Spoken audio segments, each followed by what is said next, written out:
Good afternoon, everybody. Thank you for being here at City Hall. The April 15, 2019 full City Council meeting of the Seattle City Council will come to order. It's 2:03 p.m. I'm Bruce Harrell, President of the Council. Will the clerk please call the roll? Mosqueda. Present. O'Brien. Here. Sawant. Here. Bagshaw. Gonzalez. Here. Herbold. Juarez. Here. President Harrell. Here. 6 present. Thank you very much. At this point, I will move to adopt the introduction and referral calendar. I believe there may be a comment. And I will entertain that comment from Councilmember Gonzalez if she is so ready. I am ready. Okay. I move to amend the proposed introduction and referral calendar by introducing Council Bill 119500, entitled An Ordinance Related to Land Use and Zoning, amending Ordinance 125791 to correct map errors contained in Map A for 23.58B. .050, Map A for 23.58C.050, and Attachment 1 to Ordinance 125791, and by referring it to the Select Committee on the Citywide Mandatory Housing Affordability. Is there a second? Second. It's been moved and seconded that the introduction and referral calendar be amended as stated by Councilmember Gonzalez. Any further questions? All those in favor say aye. Aye. Aye. Opposed? The ayes have it. Now I will move the introduction and referral calendar as amended. Is there a second? Second. The introduction and referral calendar is moved and seconded. All those in favor, please say aye. Aye. Aye. Opposed? The ayes have it. Thank you very much. If there's no objection, today's agenda will be adopted. Hearing no objection, today's agenda is adopted. Let the record reflect that Council members Herbold and Bagshaw have joined us. The minutes of the April 1st, 2019 City Council meeting have been reviewed, and if there's no objections, the minutes will be signed. Hearing no objection, the minutes are being signed. Presentations. We're very excited to have our presentations led by our own Councilmember Gonzalez. Councilmember Gonzalez, you have the floor. Thank you, Council President. Colleagues, it's my honor to present a proclamation today to members of the Cambodian community to acknowledge the genocide that occurred in Cambodia as a result of the Khmer Rouge regime. And I'm going to take a moment to go ahead and read from the proclamation, if I may, Mr. President. Yes, please. Thank you. Whereas the rich heritage of Suruk Khmer, one of the original civilizations in Southeast Asia, dates back over 4,000 years, and whereas during the Khmer genocide, one of the bloodiest holocausts in world history, approximately 2 million people, nearly a quarter of the entire Khmer population, lost their lives at the hands of war and genocide between April 1975 and January 1979. And whereas after 1979, over 145,000 refugees, predominantly from overpopulated Thai border camps, relocated to the United States in order to escape the harsh living conditions experienced in the camps and sought asylum from a battered, war-torn Suruk Khmer. And whereas over half of the members of the Khmer population experience varying degrees of post-traumatic stress disorder and other forms of mental health issues brought forth by the Khmer genocide. And whereas the legacy of genocidal violence is inherited in the form of intergenerational trauma afflicting the Khmer youth of this generation, through deprivation of identity, self-knowledge, stability, and self-empowerment. And whereas over 900 Khmer Americans have been impacted by this genocide and re-traumatized throughout systemic oppression and deported back to a country they have no understanding of, enduring separation from their U.S. citizen, children, family, and friends. And whereas Khmer community leaders and elders from across Washington state work together relentlessly to rebuild historical and cultural identity, nearly exterminated by the Khmer Rouge, and to uplift their communities through education and cultural empowerment. And whereas the greater Seattle metropolitan area is home to over 22,000 individuals of Khmer descent, whose versatile members increasingly contribute to many thriving local and international organizations and businesses, to the rich cultural tapestry through arts and civic engagement, and whereas it is important to honor the Khmer people who suffered and to remember those who died at the hands of the Khmer Rouge during the Khmer Holocaust. Now, therefore, the Seattle City Council and the Mayor of Seattle do hereby proclaim April 17th, 2019 to be Khmer Holocaust Remembrance Day. Thank you, Councilman Gonzalez. Before you present this to our guests, are there any other members that would like to share a few words about this purported memorialization of our history? And if not, I'd like to just say a few words. Thank you, Councilman Gonzalez, for once again bringing such an important atrocity in our human history to our attention. And thank you, community, for being here.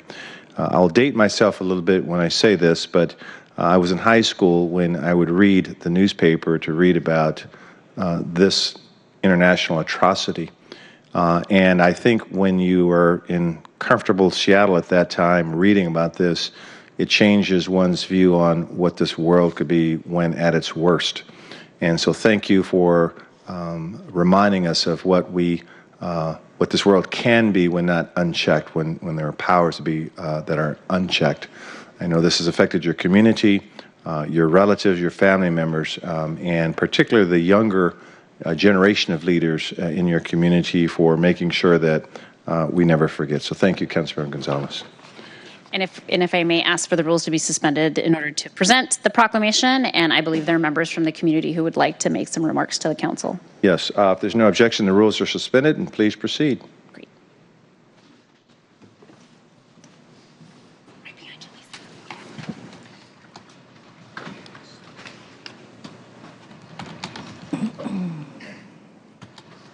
Picture first?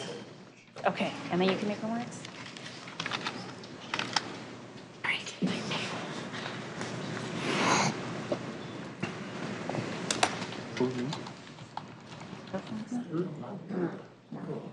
Thanks.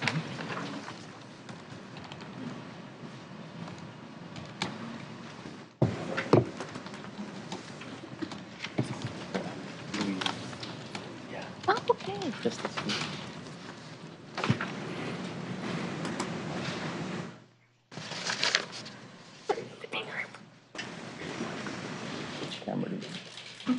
The official one. Thank you. All right. Thank you so much. Yeah. Really appreciate the support. You want to make your name? You can just go.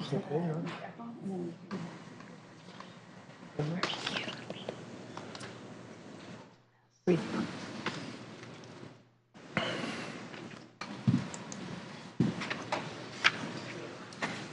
Use either mic, and they're both, press a button and the green light's on, and it's collapsible, so you could bend it down to reach your height as well, and we'd love to hear from whoever would like to speak. Yes, I'll go first.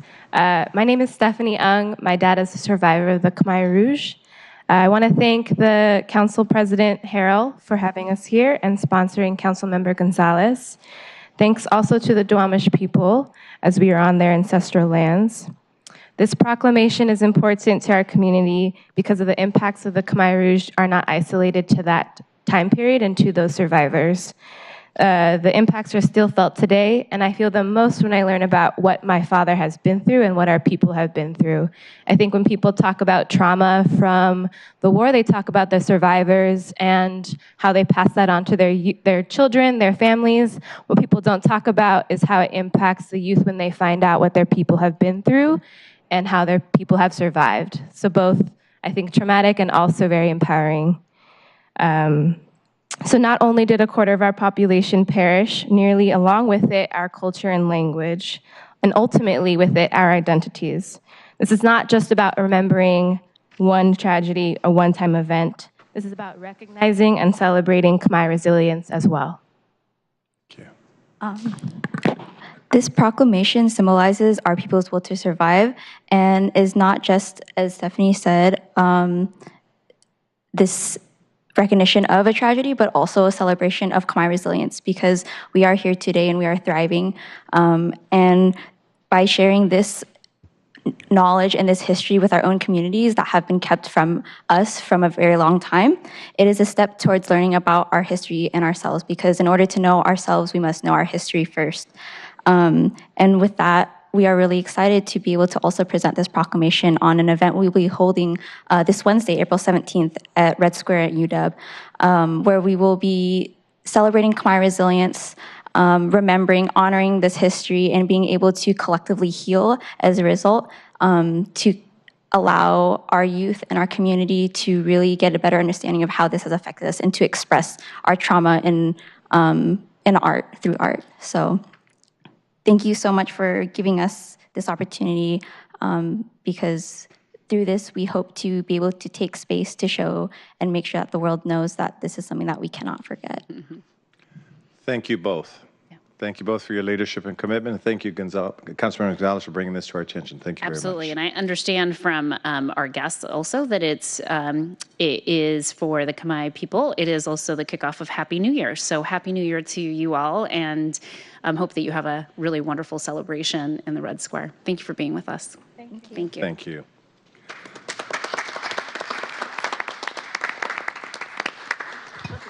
Okay, so at this time, we'll take public comment on items that appear on today's agenda or our introduction and referral calendar or our 2019 work program. And I'll call you out in the order with which you've signed up. And we will have speakers speak for 2 minutes.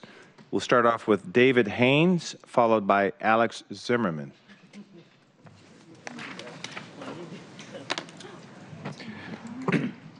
City Council, a few days ago, a 95-year-old man saved a woman's life when an enraged junkie thief came out of the bushes and started to attack her in the University District.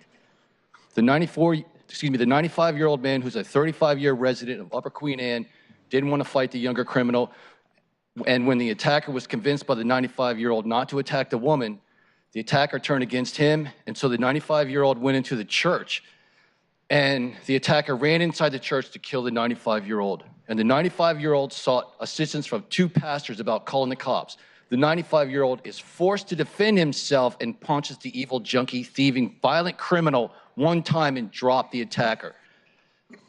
Now, there is a serious conflict of interest between City Council members and Lisa Dalgard and the secret agreement with the Police and Safety Committee chair. The relationship between the Director of Community Police Commission and the millions the public defender Lisa Dalgard expects from council to literally protect evil, nefarious characters who destroy lives daily and get listed non-violent and guaranteed not to be deported, because racist hypocrites on the City Council think foreign-born criminals only commit crimes because they didn't have a legitimate ID.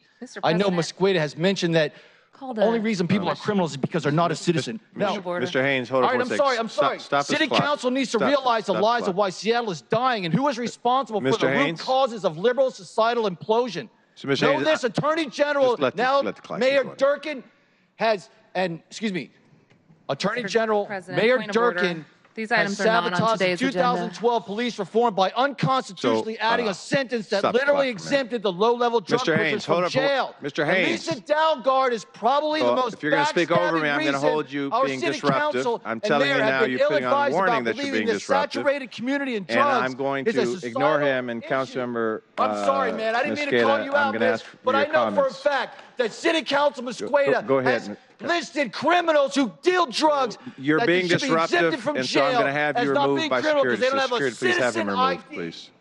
Please have him removed. Okay. So, Councilman Mosqueda, would you like to comment? Point of order, Mr. President. In order for us to restore decorum, I think it's important for us to constantly ensure that those who are speaking to items on the agenda. Again, in this case, I don't believe that was. Point well taken. If I understood his comments, while he did engage in disruptive behavior, as evidence of him being removed, he was speaking on part of our work program. But even if he's speaking to a relevant matter on our work program, as I interpreted his comments, he cannot do it in a disruptive way, and he has been removed accordingly. And I Thank you, do Mr. apologize President. for the personal attacks that you and others have had to suffer unnecessarily so for those kinds of comments. Having said that, we'll keep moving down our public comment section, and that will be Alex Zimmerman, followed by Sean McEachern. Thank you, sir. Can I speak about this Khmer fascism that has killed million people? Yeah, thank you very much. Sie Heil, my Führer, a Nazi social democratic mafia with progressive Gestapo principle, a pure killer, is exactly what I want to speak. My name is Alex Zimmerman. Fascism always kill people. Couple millions, comparable to German Nazi or Soviet communists who kill 60 million people. Yes, a 6 million Jew. All my family Please stop died the from clock, sir. German Please Nazi. stop the clock. Mr. Zimmerman, you've yet to address our work program, our introduction referral calendar, or today's agenda in your so description of history. So please speak to But one of this- the three subject matters, sir. It's okay, but... Please resume the clock. I understand, but this is an agenda about Khmer killing this dictator. So why I cannot speak about it? Clock's running, sir. Yeah. So I can speak about fascism? It's a fascism what this Khmer did. Can I speak? No? Okay, no problem. Okay, I will speak about agenda number 3, about Central Waterfront Improvement Program. It's totally make me a shock because we need a ferry. Ferry transportation, what is important. So why this money come from me, from another poor people? If we cannot fix it too many problems, like homeless, for example, or need 300,000 housing, when people who live in waterfront or after tunnel come, supposed to be pay $1 million and million. Why they pay only $7 per month? Can you explain to me? This totally confused me because it's support by this ordinarcy support by Bakshar and Harel. I'm totally confused. Bakshar, for my understanding, a multimillionaire who live in this location. In Harel, you are multimillionaire too. So my question right now, very simple. Why we don't charge from this crook who live next in who we spent $1 billion for what? Thank you, sir. Our next two speakers are Sean McEachern and then Sean Moore. Thank you, Council President. I was here to speak on behalf of 1194-87 as amended, but I was reading through the amendment. It didn't mirror what was discussed this morning, so there's not really anything in it. I don't know if this is the right. I'll wait. The other thing that I had in my mind is something that I'll wait for another date, so thank you. Thank you, sir. Sean Moore will be followed by Ken Lang. Langston, sir. Sean Moore. Ken Langston. Is Sean here? Sean Moore? No? Okay, so Ken Lang. Langston, sir. Oh, you didn't write the S-T-O-N on there. Yes, sir. Go ahead, you can proceed. So I want to speak as a member of District 4 on behalf of Abel Pacheco. I want to speak about how I feel that he would be an addition to helping out some of the issues that are going on in the Seattle District Area 4. I've had a personal chance to work with Mr. Pacheco in the past. We work actually together in Mesa. He's done great work for the community and also taken time to go to Olympia and speak on behalf of students that are trying to get into STEM.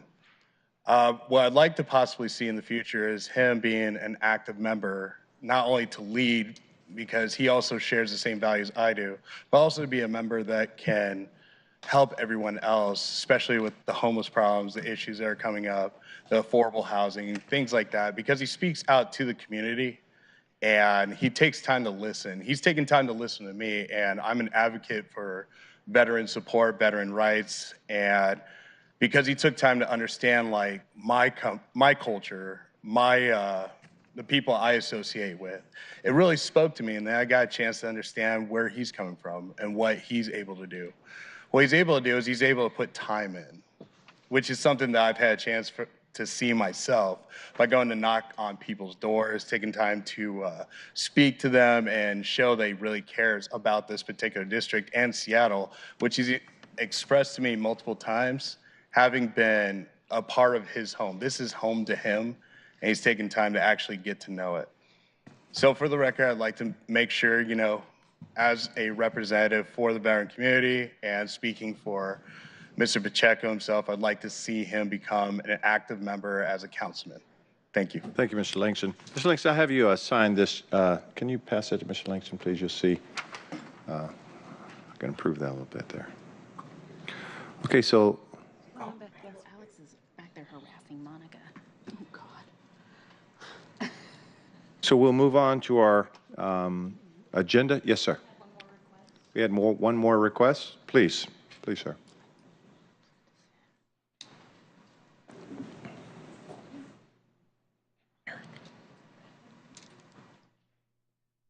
Can you just check in with Monica? See if she's Got security right there. She's. Oh, Eric, sorry. Security's 3 feet from her. Eric, is it Shire? Eric Shire I have after Mr. Langston.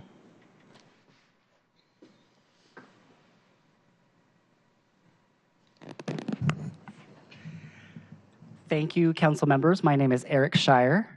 I am the commissioner, the co-chair for people with disability. I want to thank you for your time and efforts to review my proposal for having captioning in public places. I want to thank you to the 3 council members for working with me this in time. Scott, O'Brien, and Herbold. And I would thank the members of my commission who are here, the 3 who are here, and I hope that we vote in support of passing that legislation. Thank you. Thank you, sir. Okay, we'll move on to our agenda. We'll move to the payment of the bills. Please read the title.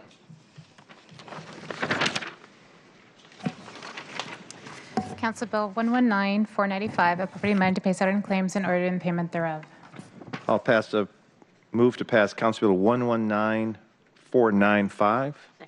So moved and seconded that the bill pass. Any further comments? Please call the roll on the passage of the bill. Mosqueda. Aye. O'Brien. Aye. Sawat. Aye. Bagshaw. Aye. Gonzalez. Aye. Herbold. Aye. Juarez. President Harrell. Aye. 8 in favor, none opposed. The bill passes and Chair will sign it. Let's move to our first agenda item. Please read it into the record. The report of the City Council, Agenda Item 1, Resolution 31877, setting the public hearing on the petition of Trinity Trailside LLC for the vacation of a portion of Northeast 48th Street between 24th Avenue Northeast and Burke-Gilman Trail in the University Community Urban Center Neighborhood Planning Area of Seattle, according to Chapter 35.79 Revised Code of Washington, Chapter 15.62 of the Seattle Municipal Code, and Clerk File 314380. So I'm going to ask Councilmember O'Brien to pinch hit on this one, if he's so prepared. You bet. This is pretty straightforward. It's simply a notice for the public hearing as described in the bill. Certain public hearings are required to have a resolution of full council to do that, so we are doing it. Okay, any further comments? Those in favor of adopting the resolution, please vote aye. Aye. Aye. Those opposed vote no. The motion carries. The resolution is adopted and Chair will sign it. Please read the report of the Civil Rights, Utilities, Economic Development, and Arts Committee. The report of the Civil Rights, Utilities, Economic Development, and Arts Committee, Agenda Item 2, Council Bill 119487, relating to public accommodations, requiring persons owning or managing a place of public accommodations to activate closed captioning on television receivers and adding a new Chapter 14.05 to the Seattle Municipal Code. The committee recommends the bill passes amended. Councilmember Herbold. Thank you very much. I'd like to first get the amendment before the council. And so Amendment 1 adds a new Section 2 and renumbers the remaining sections numbers accordingly. Second. Thank you. Speaking to the amendment itself is one that my staff worked with the Office of Civil Rights to specifically focus that we get more detail in the form of a report on the racial equity impact within the 180-day outreach and education period, specifically detailing the impact of enforcement of this ordinance on immigrant and/or refugee-run businesses. The law itself goes into effect 30 days after the mayor signs, but the enforcement of the law does not go into effect for 180 days. And so this amendment, as it's written, allows us to get that information before SOCR begins enforcement. And just as a reminder, the enforcement mechanism and approach that SOCR is going to be using for this ordinance is very similar to that used for the all-gender restroom ordinance. So it's much more of an education and outreach approach, seeking compliance rather than seeking the issuance of violations and fines. Very good. Thank you for that. This is just the amendment only. Are there any comments on the amendment articulated by Councilmember Herbold? So we'll vote on the amendment. All those in favor of the amendment, please vote aye. Aye. Those opposed, vote no or nay. The ayes have it. So we have an amended piece of legislation. Would you like to describe the base legislation as amended, Councilmember Herbold? Please, thank you. So this ordinance basically puts into law what is currently, arguably, already a required accommodation as it relates specifically to a public accommodation obligation under the ADA. And so what this does is it shifts the onus, which currently exists in the ADA, where people have to request an accommodation, and instead what it does is it shifts that onus from the individual in the deaf or hearing loss community to request closed captioning as a public accommodation, to instead have the expectation that it be provided in advance.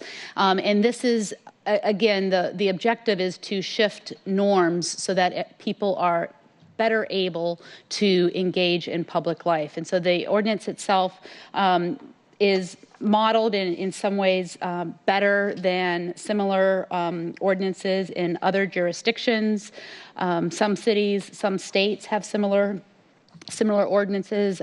Portland's law passed in 2015. Ann Arbor, Michigan's ordinance took effect in 2017, and there's a similar bill in Rhode Island. And basically what it would require is it would require that in public places that the closed captioning on a television be basically turned on. One of the things I learned through deliberations on this bill is TVs all have the ability to simply turn on the closed captioning with their remote. So this is a simple and easy thing for businesses to do.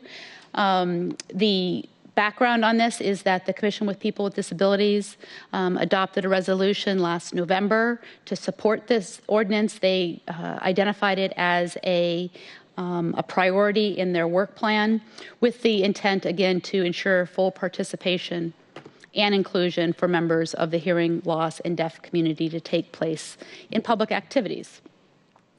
Again, the Office of Civil Rights will be the enforcement mechanism, and enforcement will consist of a report of violation and an investigation, notification to the business, and a request for a written response. And again, the model is very much replicating that of the all-gender bathroom ordinance. The other benefits of this bill there are also benefits not just to the hearing loss community, but folks who have English as a second language, and really appreciated the opportunity to work with the business community and introducing some amendments that they had requested. One requested amendment was to create some exceptions for programming that is not that is already exempt under state and federal law. Another amendment clarifies that if multiple televisions are for sale in a public area, that at least one of each model must have closed captioning turned on. And one of the things that I've learned through through working with the disabilities community on this is that the need to have to request a public accommodation really has a psychological impact on groups that have been historically marginalized. And some of those studies have been some of that experience has been captured in studies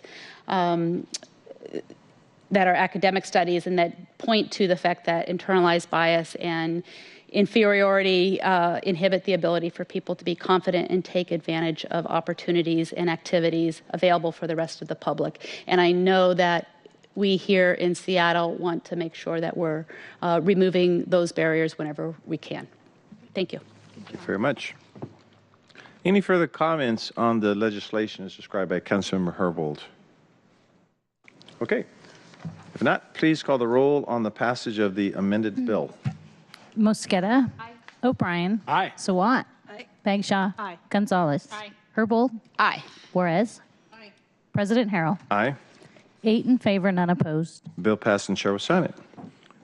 Please read the next agenda item into the record. Short title, please. The report of the Finance and Neighborhoods Committee, Agenda Item 3, Council Bill 119490, relating to the Central Waterfront Improvement Program, authorizing Director of the Office of Waterfront and Civic Projects to execute an agreement with the Washington State Ferry System for the construction of facilities to support electronification of ferry vessels at the Coleman Ferry Terminal. Committee recommends the bill pass.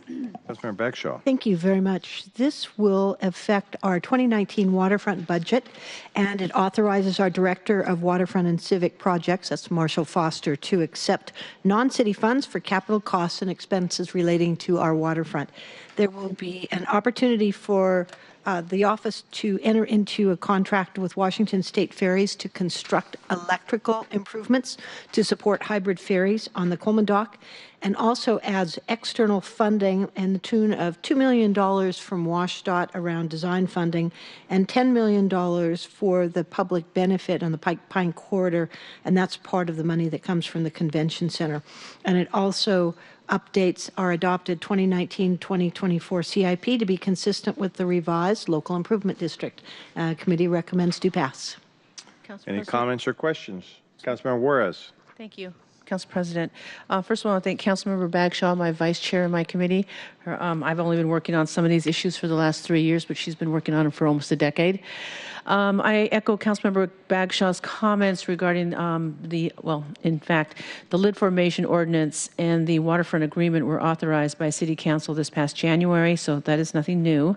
This ordinance confirms those stipulations. Thank you to the Office of Waterfront, Dory, thank you for being here, for working diligently and thoroughly through each phase so we can soon connect our new waterfront to the rest of Seattle for everyone to enjoy, and for hopefully the first time in many, many decades, we will be reconnected to the Salish Sea.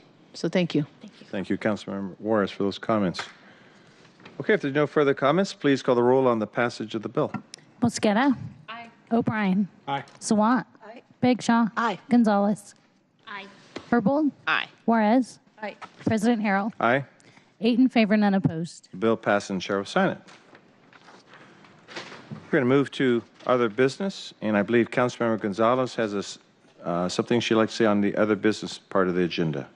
I do. So this morning at council briefing, I mentioned during our briefing from the Office of Intergovernmental Relations that we were working on a letter in support of the Senate Bill 5163, which would modify existing wrongful death statutes to eliminate the ban on non-resident parents so that they can bring a lawsuit on behalf of themselves for the loss of an adult child. So it's both for non-resident parents, but also for just current resident parents to be able to have that equitable access to our court system in the event that they have an adult child who does not have any survivors, beneficiaries, legal beneficiaries under the law to be able to file suit and have the loss of their children and the loss of the parent-child relationship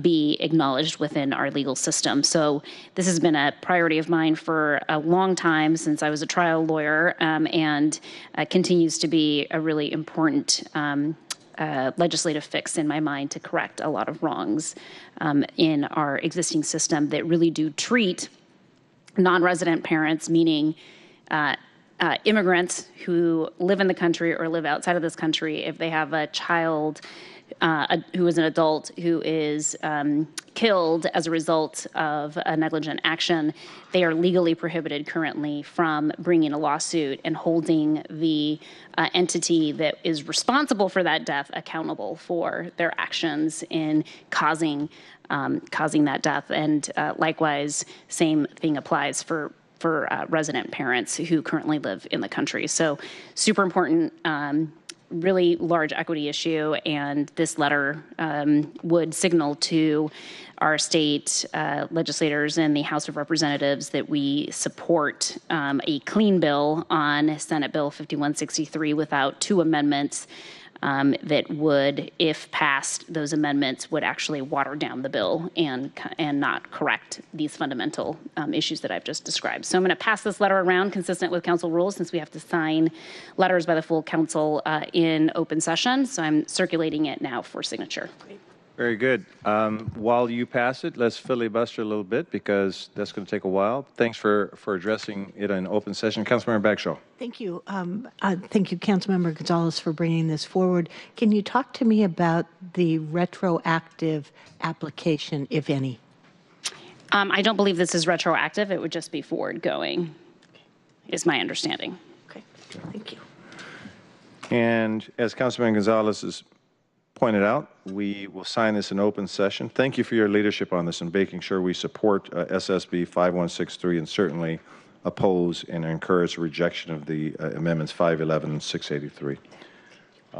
Councilmember Mosqueda. Thank you, Mr. President. In light of your suggestion to help filibuster, I would like to be excused, if I may, on May 13th. May I motion to be excused? Okay, so let me ask, is there any further business to come before the council? And what we heard is that Councilmember Mosqueda would like to be excused on May 13th. Is there a second? All those in favor of Councilmember Mosqueda being excused on May 13th, say aye. Aye. Opposed? The ayes have it. And along those lines, I know, she's so annoying. is there any further business to come before the council?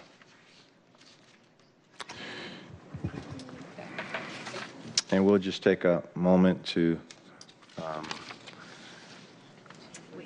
wait for the signatures in open session and deal with that awkward moment of silence that we have to deal with on occasion. I've learned better not to tell jokes. Trust me, I learned the hard way. They're never funny when he says them. They're never funny. Okay, we've made it down there, and everyone have a great rest of the day, and with that, we'll stand adjourned. Thank you. That's his assessment, right?